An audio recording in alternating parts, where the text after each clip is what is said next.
Okay, as you can probably tell by the face I had there, I've never seen those before. I didn't even know they were a thing, and they're so incredibly simple.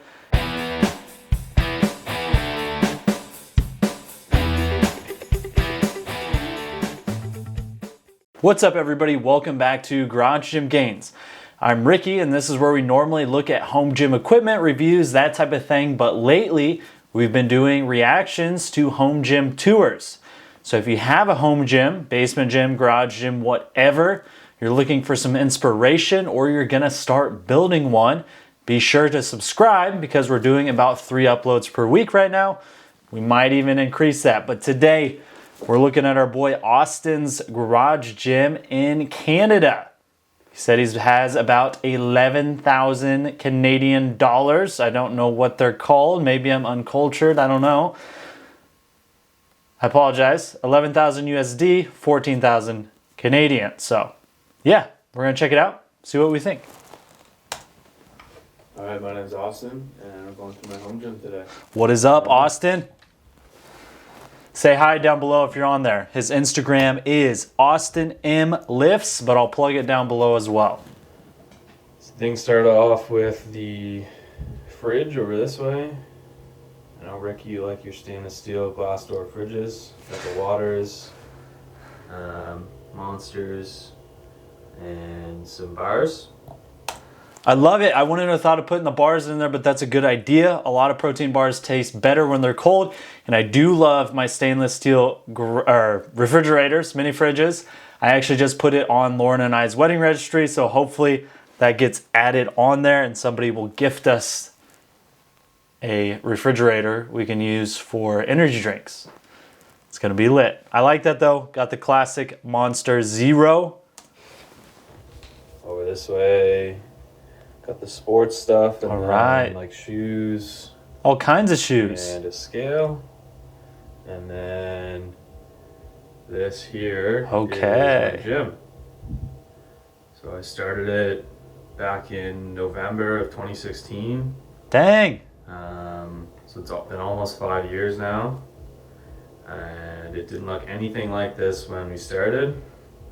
And I'll try and have some photos sent over to Ricky so you can see what it looked like originally. And yeah, I'll just give you kind of the tour right now. I'm gonna go ahead and spoil it right now. He's got the red rack. He has a lot of red and black going on. Look at the chair, it's red and black. I love it. Already 2 thumbs up for me. It's red and black. What else can I say? Down, and then we can go through and like break things down. And wall control or wall storage. He's giving us the quick overview. A little chest and back. Let's see what he's got going on there.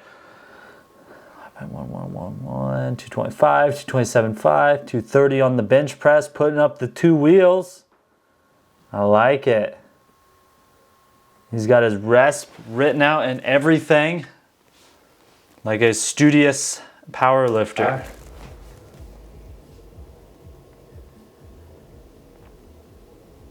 All kinds of goodies on there. Ricky, Canada. Yes, sir.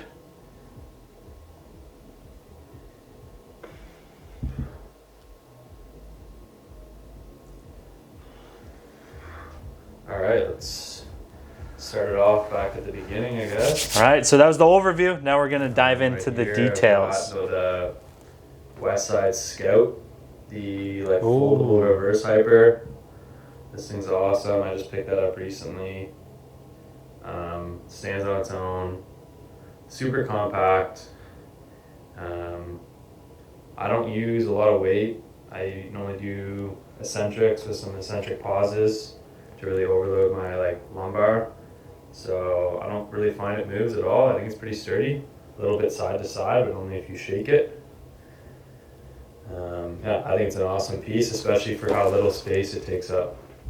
That thing is solid. A lot of people love the reverse hyper. The biggest complaint is it takes up such a big footprint for limited uses. Obviously, if you just make it fold up and you can stash it away wherever, that's going to be a huge benefit. Only drawback I see is if you're too lazy to unfold it and actually use it, but I'm sure Austin's getting plenty of use out of it. It looks like a pretty awesome piece if you want to check that out and save some room.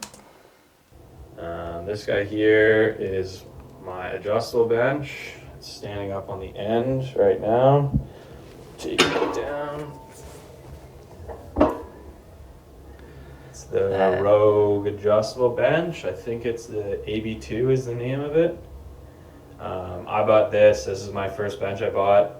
So I've had it almost 5 years and use it lots. Like obviously take care of things and they last pretty well. Got the spotter deck and the little thing on the end there so that it can stand up, which is pretty solid because it. Two things here. One, I love that end cap. I wish my Rep Fitness bench had it on there because you can just stand it up. It takes up a lot less space. The second thing, as Coop would say, buy once, cry once. He said it's the first bench he ever bought. He still has it 5 or 6 years later. Sure, it costs a lot to begin with, but he hasn't had to replace it. It looks like it's in perfect condition. The gym isn't that big. I mean, it's a decent size, but about 250 square feet. So having things like be compact and like storing the end of like let's say that bench helps, you know, especially if there's two people working out at once. Just over to this side, I've got a Rogue, like a swap box. A lot of the stuff in the gym's from Rogue. They just make good stuff. It's true. The swap box, and then I've got like a foam plyo box, and then like the Concept 2 rower with a little hanger on the wall. Pretty blessed. The ceilings in here are about 105 inches, so they're nice and tall, which is solid. Yeah, and then a subwoofer from Sonos. I got like a Sonos setup in here. It's pretty awesome for like audio. Definitely recommend. For a basement gym, earlier I said garage gym. Obviously he's in a basement. My mistake. Really high ceilings. That's awesome. I think mine are only about 80 inches when I was briefly considering putting it in the basement. But that's awesome. He has such high ceilings down there. Looks good. Plenty of room. And you can always start with like one and kind of like move along. There's like the other one and the other one. Moving over here, I do have a boxing bag. I don't box or anything. It's just the occasional punch or kick. It looks good too. Kind of gets in the way, but it's a cool addition. Over here is kind of like the accessories wall. Got a wall control unit. That just got set up recently to like organize all my stuff. Up top of knee sleeves and slingshot. I love wall control units. Any wall control really, or any type of pegboard is awesome. I especially love the wall control units. So happy to see that. Let's see what he's got on it. And elbow sleeves and yeah, stuff like that. Then belts. And then up there like a mobility wad and fat grips and bar pad and yoga blocks. And then moving on, they got some 2 mag grips. Austin, are you just not going to talk about whatever this thing is? You're just going to brush over it like it's not even there? Okay. I only have a high pulley right now. I'd like to get like a low pulley, high pulley in the future. But the mag grips are unreal. I love them. I have like the medium neutral and the close grip, the close supinated grip. And then down there, like the wrenches for the rack. And I've got the tricep rope. And then this setup here is for my high pulley. So I'll show you later where that goes on the rack, but it's a pretty easy, quick setup. And it lets you do like tricep pushdowns and like a high row and get some pulley work in, even though it's not ideal, but plans in the future. All right, and then you got, I only have 2 grippers right now. Rogue is out of stock for a bit, so I gotta get some more going. I only have like the trainer and the one, but it's a pretty good start. And I've got a heavy rope and a speed rope. And that is a great start. If you're new to Captain's Crush grippers, I would suggest getting the little bundle kit if it's available. I think it's the sport or the guide, sport, and trainer. that's in order. So the guide is easiest, sport is the next most difficult, and trainer a little bit more difficult than the guide. Probably get the one as well, but the thing is, if you're new to grip training, you're not going to be able to just smash through the one real quick, or at least most likely. So you can use some of the lighter ones to build a little bit of volume and even get a little bit of a forearm pump. But I love seeing those on there. That's just a T-bar attachment. A couple different options there, and it actually holds the bar so you can load the weights, which is pretty solid. That's cool. Exercise ball and a Bosu ball, like mobility, stability work. There's a couple cool things you can do with an exercise ball if you don't have like access to a GHD for like chaining your hamstrings and stuff. And then yeah, battle rope. And I don't think there's really anything important in this box, like maybe ankle weights or something like that my girlfriend uses. But yeah, I basically, since I got the wall control, everything goes in the wall. I love it. Moving on over here, got a little box fan. Gets the job done. It's like 20 bucks, but you don't need really anything fancy. It moves the air and yeah, works well enough. It blows. And in here we got dumbbells and a dumbbell rack. Picked up the dumbbell rack used, and I've been building the dumbbells slowly over the years. I just got into the Alico Evos, and I think long term that'll be my goal, to have a full or mostly full set of those. Yeah, so I just have to recap the rubber hex dumbbells like that, and then I've got a few pairs of the Alico Evos, which are like a rotating thick handle dumbbell. They're awesome, like urethane. They're really solid. Yeah, I haven't used those dumbbells, but you can see the grip is noticeably larger and they look pretty sweet. 10, 15, 20, 25, 30, 35, 45, 60, and 75. So it gets most of the bases covered. Just use some like eccentric pauses for like a heavy bench and stuff, and it gets the work done. But normally I stick to accessory movements for the dumbbells and use like obviously the barbells for more of my compound stuff. One little thing of note though, I will point out, these guys are awesome. If anyone has a gym with like fixed dumbbells, these little things from Rogue are sweet. Whoa. I'll show you how they work. They basically just allow you to micro load, so you don't need, like, if you want to do 2.5 pound jumps, or you can even do less, you don't need like your own dumbbell. And on the Alico dumbbells, they actually work quite well. So as you can see, still allow you to spin, which is awesome. I mean, I'm not doing a very good job of spinning them. But yeah, so like this turns a 30 pound dumbbell into a 33 pound dumbbell, or adds 3 pounds to any dumbbell you want.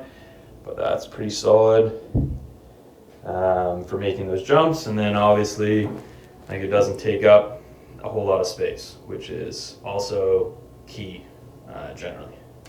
Okay, as you can probably tell by the face I had there, I've never seen those before. I didn't even know they were a thing, and they're so incredibly simple. And it looks like they work perfectly. So check those out if you need to. What else? Got a little deadlift jack. I only have one kettlebell right now, but hopefully get more in the future. Just a 44 pound. Yeah, 44 pound. A little spray bottle and cloth for like cleaning the equipment off.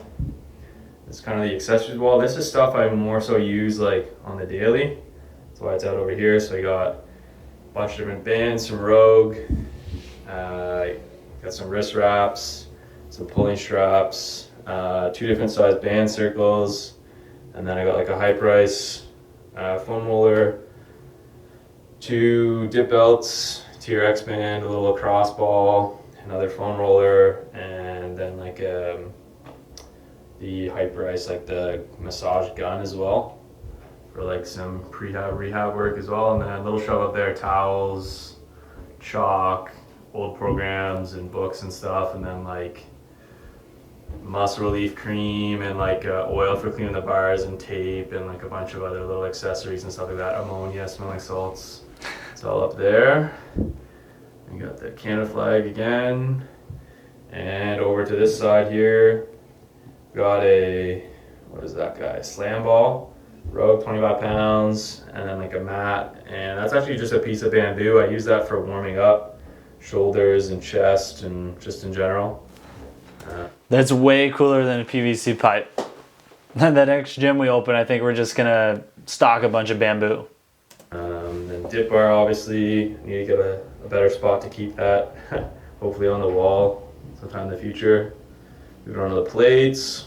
Got the storage rack, and then yeah, I got a couple competition bumper stuff, and then a couple just steel plates like cast iron, which is pretty solid. So I originally had bought these all at once, and then bought the bumper stuff after. So I have a bit more than I need, but it's better to have more than to have not enough. Definitely. It'll also give you some. It'll also give you some time to grow into it. I like it. Awesome. I think they look great. The dead bounce on them is solid. But yeah, I got 2.5, 1.25, couple 5s, 45s, 55s, bunch of 10s, and then 25s. Moving on to the bars.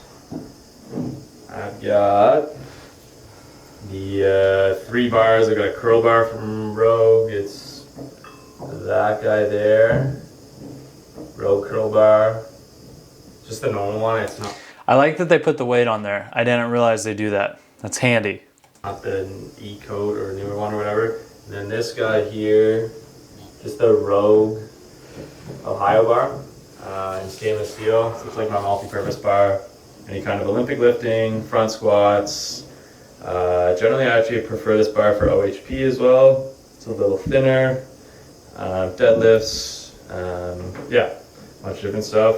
This guy over in the corner, my buddy and I actually built together. It's our imitation Rogue chalk bowl.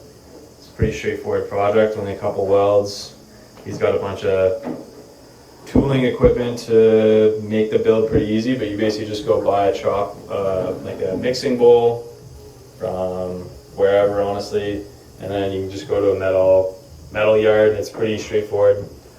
Piece of steel and some tubing and a drill and a welder, and you're all set. Then paint it up, and yeah, it's pretty cool. So it's our own little chalk bowl. That looks awesome. Nailed it. In here, I've got the bench set up today because I said we're benching. I guess I should probably address what it is that we're looking at, though. You got the Rogue RM4 in red. Red's my favorite color. It's pretty awesome. I've had this thing, almost 5 years now. It's solid. I made a couple upgrades and stuff over the years. Yeah, it's awesome. So I got the strap safeties, 2 sets of J-cups. I got these little hook hangers for the clips and stuff, which is pretty solid. Rogue actually, they came out with these, they have magnets in them, so you can like just put it on the rack now, but oh well, I have these, so. Have I just been missing out on those hangers? I swear I've never seen those before, and they're awesome. And the rack's red, which I already said. Clearly cool. What I have to do. Then we got, the rope and T-bar attachment. That's the utility 2.0 bench with wheels on it. With the fat pad, that thing's awesome for bench. That is. It's such an awesome bench, so sturdy. And like locking your shoulders on it, and so grippy and stuff. Honestly, I love it. Moving over here. So one of the things with the Thompson fat pad, or any fat pad really, whether it's from Rep, from Rogue, whatever, one of the things that often gets overlooked is how grippy it is. Huge difference. It's not just the width, but also the material it's made out of. That grip is going to go a long ways in your bench press. As you will notice, he did have the stainless steel, or the knurled handle on there too, which is very cool. La pièce de résistance. The Ohio Power Bar. So I've had this thing since I got the gym. At the time they didn't have it in stainless steel in the 20 kilo. So I went with the black zinc. You can see over time it definitely fades. So the knurling mark is basically bare steel now, and you can see where you squat and where your shoulders go. It starts to wear away as well. You can even see like that's kind of worn down. You can see it becomes more black out to the sides. I actually think it's a cool look. It just shows how much I've used the bar for the last 5 years. And I'm not in like a garage, so there's not really any humidity, so it hasn't rusted or anything. And generally I like clean the bars pretty frequently. So that's been solid there. Just showing you more. And I guess we got 2 attachments up here. A neutral grip chin-up bar. The thing's solid. It's like stainless steel and knurled. They're wicked. And then I've got the chin-up bar as well, also stainless steel. It's kind of cool because that, those bars, that bar, and that bar, and hey, there it is. that right there are all stainless steel and they're all knurled. So it's like a nice little touch. Pretty cool, consistent throughout the gym. And yeah, I'd say that's pretty well the gym. Obviously I got the mirrors here. You got 3 4x6 mirrors. I put those up this summer. That was a big upgrade as well. Definitely makes the gym. You had that gym for 4 or 5 years and you didn't put mirrors up? What were you doing? Mirrors are a must. A must, Austin. They look good in there. Feel a lot bigger than it really is. Because again, it's only about 250 square feet. Yeah, I'll send Ricky some photos of some different setups of what the gym looks like in different configurations, because everything's kind of put away right now. And depending on what you're doing, you know, different stuff comes out, like cardio equipment or like leg stuff or the boxes and stuff like that. It's kind of all put away. But yeah, I'll give you one last look at the gym, and looking forward to hearing what Ricky has to say about the spot and what he thinks and what he doesn't like, and obviously improvements for the future. Cheers. Oh, that is awesome, Austin. I love the space. One of my favorite parts is obviously how much red and black is in there, from the squat rack to the SBD sleeves to your Thompson or the Rogue fat pad, whatever it is. I don't know where the difference actually is there. But yeah, there's a lot of red and black in there, which is obviously cool. Other thing is the floor. We didn't touch on it that much, but it has a little bit of a speckle pattern. I like it. It's something different than just all the horse stall mats like what I have and like what a lot of people have. So it's refreshing to see something a little bit different. So clean. The storage with that wall control unit is clutch. The only thing that I could see you getting, and you said you do have the high pull attachment, but getting some type of either a cable crossover, which those are a little pricey, go with a plate loaded version, or a dedicated lat pull down with the low row. I think that would really take it to the next level. But so far, holy crap. I love the setup. I'm envious that you're in the basement, because as I've complained about numerous times, I don't really take that good care of my bars, and it's starting to show a little bit. I guess I can I'll just let one rust up, and then we can do a video on refinishing it, I guess. But yeah, thank you for submitting that and letting me check out your gym. Follow him at Austin M Lifts on Instagram. I'll link it down below. And I don't know if he actually posts on YouTube or if he just did it for this video, but I'll go ahead and post that too. Give him a subscription. Yeah, let me know down below what you think about Austin's garage gym. Comment if you have a garage gym or basement gym, home gym, whatever that you want me to look at. And yeah, let me know what you think about his. Subscribe so you don't miss all the other gym tours. And until next time, we're gonna write down what we need to add to the description of this video, because honestly, I'm pretty tired. It's kind of late at night, probably too late to be recording a video. And if I don't write it down right now, I'm gonna forget. And then tomorrow, after it's uploaded, I'm gonna be like, oh yeah, I was supposed to put this, that in the description, and you get the point.